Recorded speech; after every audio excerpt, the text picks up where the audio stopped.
என்னோட பேரு ஆரியவர்தன் அண்ணா. நான் என் அப்பா அம்மாவோட ஃப்ளைட்ல இருந்து இப்போதான் இறங்கினேன். இங்க ஒரு இடத்துல கார் பிரேக் டவுன் ஆகிடுச்சுன்னு இறங்கினேன். நான் இறங்குனதும் தெரியாம அவங்க காரை எடுத்துட்டு போயிட்டாங்க என்று அந்த சிறுவன் ஏற்கனவே காரை பார்த்து பயந்து லேசாக நடுங்கியபடியே சொன்னான்.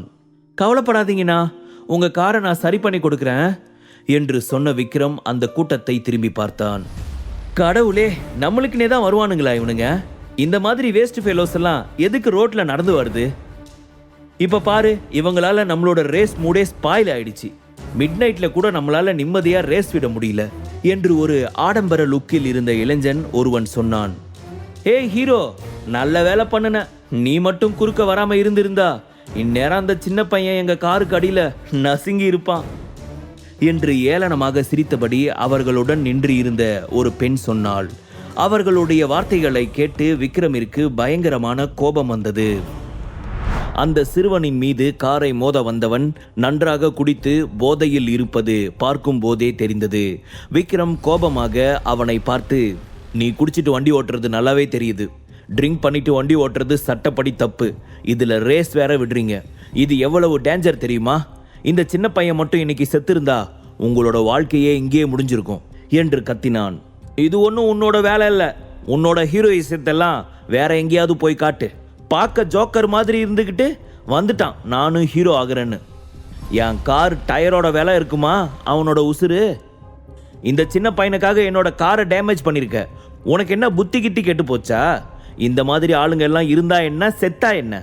உன்னால இப்போ எனக்கு எவ்வளவு செலவு தெரியுமா என்று கத்திய அந்த இளைஞன் ஒரு ஆழ்ந்த பெருமூச்சு விட்டு கொண்டு மீண்டும் பேசினான்.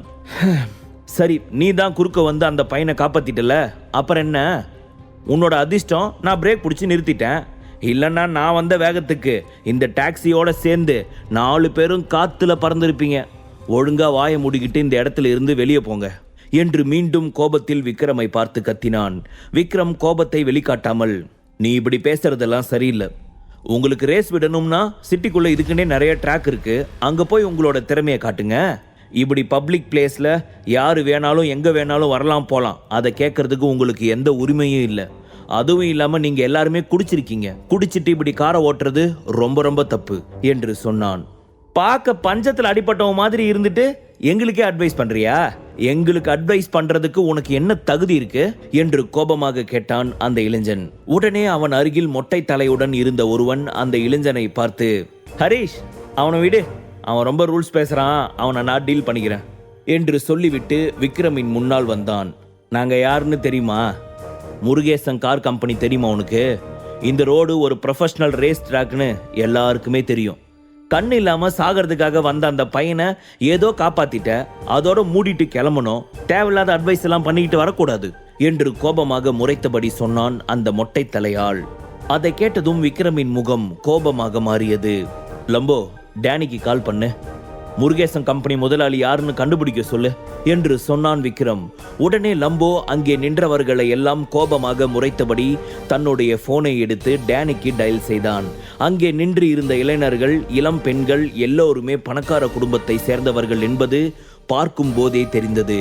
அதனால் ஹைதராபாத்தில் இவர்களுடைய பின்னணியும் பெரிதாகவே இருக்கும் என்று விக்ரம் நினைத்தான். எங்க கூட சண்டை போட வக்கில்லைனா சாரி கேட்டுட்டு ஒழுங்கா இங்கிருந்து ஓடி போக வேண்டியது தானே? அதை விட்டுட்டு எதுக்கு இன்னொருத்தருக்கு கால் பண்ற? எங்க கிட்ட பிரச்சனை பண்ணணும்னு நினைச்சா கண்டிப்பா உங்க எல்லாருக்குமே சாவு நிச்சயம் என்று அந்த மொட்டை தலையாள் கோபமாக சொன்னான். உடனே விக்ரம் அவனை பார்த்து முறைக்க, டேய், என்ன சொல்லிக்கிட்டே இருக்க, பெரிய இவன் மாதிரி முறைக்கிற என்று சொல்லி விக்ரமை அடிப்பதற்காக கையை ஓங்கிக் கொண்டு அருகில் வந்தான் அந்த மொட்டை அடித்தவன். உடனே லம்போ அவன் கையை பிடித்து இறுக்கினான். அவன் வலி தாங்க முடியாமல் கையை விட சொல்லி அலறினான்.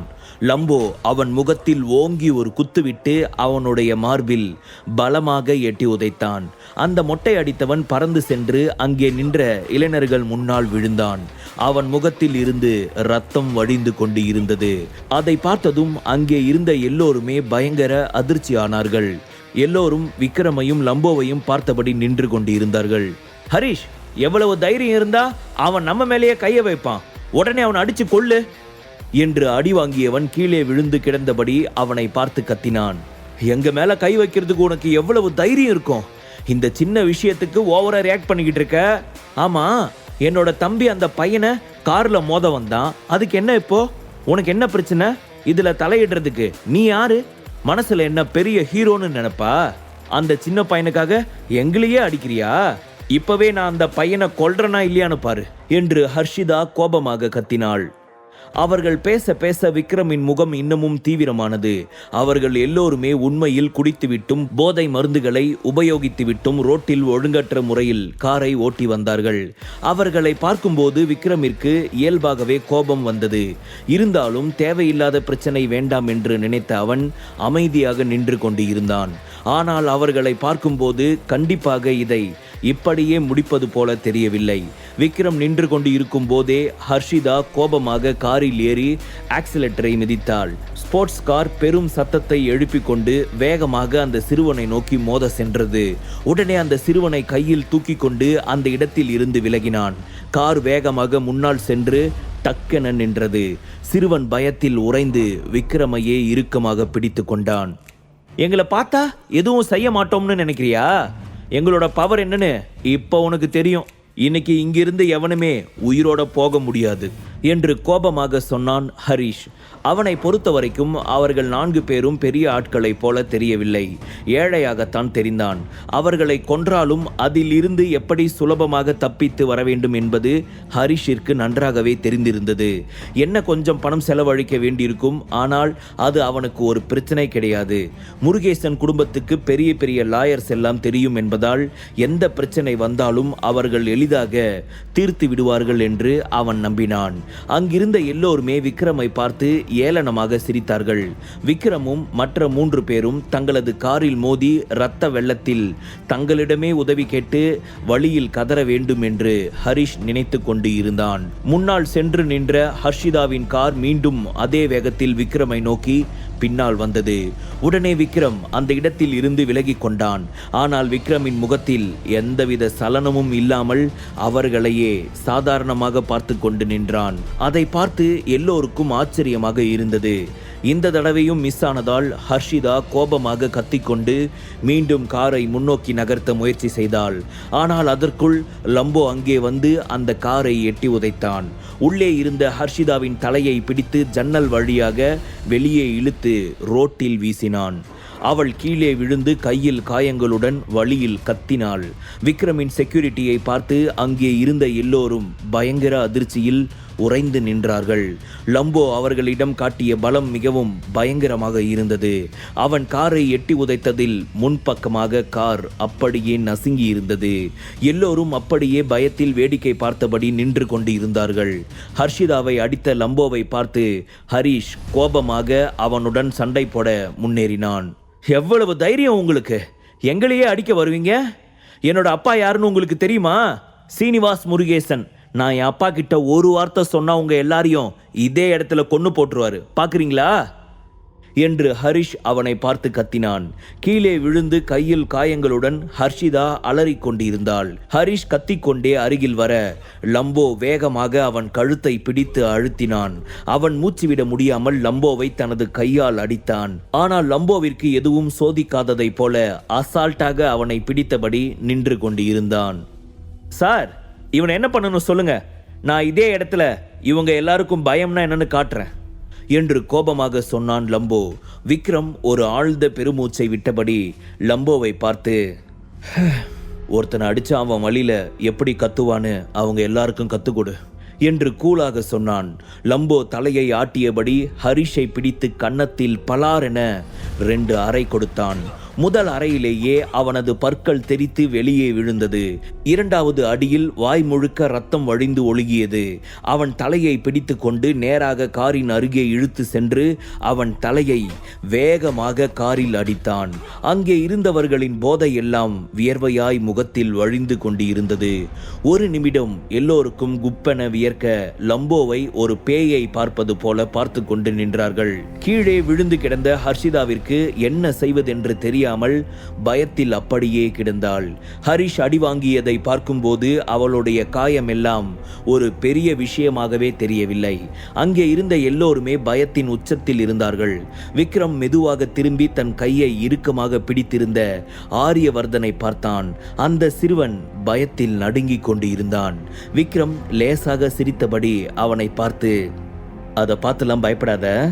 ஸ்கூல்ல நீங்க தப்பு பண்ணனா டீச்சர் பனிஷ்மெண்ட் கொடுப்பாங்கல்ல, அந்த மாதிரி தான் இதுவும். இப்படி பண்ணுனாதான் அடுத்த தடவை இந்த மாதிரி தப்பு பண்ண மாட்டாங்க. நீ அந்த பக்கம் பார்க்காத. உனக்கு உன்னோட பேரண்ட்ஸோட மொபைல் நம்பர் ஏதாச்சும் தெரியுமா என்று அன்போடு கேட்டான் விக்ரம். எனக்கு தெரியாது அண்ணா. தெரியும், ஆனா பயத்துல மறந்துடுச்சு என்று ஆரியவர்தன் பதட்டத்தில் தடுமாறியபடி சொன்னான். அந்த நேரத்தில் விக்ரமின் மொபைல் ரிங்காக போனை எடுத்து பேசினான். ஹலோ மிஸ்டர் விக்ரம், ஹைதராபாத் சிட்டியில் இருக்கிற முருகேசன் கம்பெனியை பற்றி விசாரிக்க சொல்லி இருந்தீங்க இல்லையா? முருகேசன் கம்பெனி முதலாளியோட பேரு சீனிவாஸ் முருகேசன். அவரோட ஃபேமிலி ஹைதராபாத்திலேயே ஒரு பெரிய பணக்கார ஃபேமிலி. பல கோடி சொத்து மதிப்பு இருக்கு. அவர் ஹைதராபாத் பணக்கார லிஸ்ட்ல டாப்ல இருக்கிறாரு என்று டேனி பணிவான குரலில் சொன்னான். அதை கேட்டதும் விக்ரம் கொஞ்சம் யோசித்தபடி, அப்படியா, அவரு வேற என்னென்ன பிஸ்னஸ் பண்றாரு என்று கேட்டான். சீனிவாஸ் முருகேசனோட முக்கியமான பிஸ்னஸே ரியல் எஸ்டேட் தான். அது மட்டும் இல்லாமல் அவருக்கு கேட்டரிங் பிஸ்னஸும் இருக்குது. ஹைதராபாத்தில் லத்தீன் டீமோட சேர்ந்து வேலை செய்கிறாரு. அதனால் அவர் யாருன்னு கண்டுபிடிக்கிறது ஒன்றும் அவ்வளவு கஷ்டம் இல்லை என்று சொன்னான் டேனி. உண்மையில் ஹைதராபாத் சிட்டியில் இருக்கும் டேனி லத்தீன் குழுக்களை கட்டுப்படுத்த முடியாவிட்டாலும் ஆசிய கண்டத்திலேயே லத்தீன் குழுவின் சார்பாக இருக்கும் ஒரு முக்கியமான ஏஜென்ட்டாக இருந்தான். இந்த ஒரு அடையாளத்தை வைத்துக்கொண்டு அவனால் பல விஷயங்களை கையாள முடியும். அது மட்டும் இல்லாமல் ஹைதராபாத்தில் அவனுக்கு ஓரளவிற்கு அதிகாரம் இருந்தது. விக்ரம் டேனியுடன் பேசிக்கொண்டு இருக்கும் போதே தூரத்தில் இருந்து சில கருப்பு கார்கள் ஹாரன் அடித்துக்கொண்டு வேகமாக வந்து கொண்டு இருந்தது. அதை பார்த்த விக்ரம் போனை கட் செய்துவிட்டு அவர்களை பார்த்து கொண்டு நின்றான். காரில் இருந்து சில பாடிகார்ட்ஸ் இறங்கினார்கள். அவர்களை பார்ப்பதற்கே மிகவும் திகிலூட்டுவதாக இருந்தது. அப்போது காரில் இருந்து ஆரியவர்தனின் வீட்டு ஹவுஸ் கீப்பரான கனி முன்னால் நடந்து வந்தார். அவன் பதட்டத்துடன் ஆர்யாவை பார்த்து, ஆர்யா குட்டி, நீங்க என்ன பண்ணிட்டு இருக்க? உனக்கு ஒன்றும் ஆகலையே என்று கவலையுடன் ஆரியவர்தனின் கையை பிடித்து கொண்டு பேச, அப்போது ஆர்யாவின் இன்னொரு கையை பிடித்தபடி நின்ற விக்ரமை பார்த்து, யார் நீ என்று கேட்டார். கனி அங்கிள், நான் தான் வழி தவறி இங்கே வந்துட்டேன். நான் இந்த ரோட்டில் நடந்து வரும்போது என் மேலே ஒரு கார் வேகமாக மோத வந்துச்சு. இந்த அண்ணா தான் என்னை காப்பாத்தினாரு என்று ஆரியவர்தன் சொன்னான். உடனே அவர் தலையை அசைத்து கொண்டு ஆரியவர்தனை தன் பக்கமாக இழுத்து கொண்டு விக்ரமை பார்த்து, உங்களோட இந்த உதவிக்கு ரொம்ப நன்றி சார். இப்போ நிலைமை சரியில்லை. இன்னொரு நாள் நம்ம மீட் பண்ணும்போது பொறுமையா பேசிக்கலாம் என்று சொன்னார். விக்ரம் லேசாக சிரித்தபடி தலையை மட்டும் மாட்டினான்.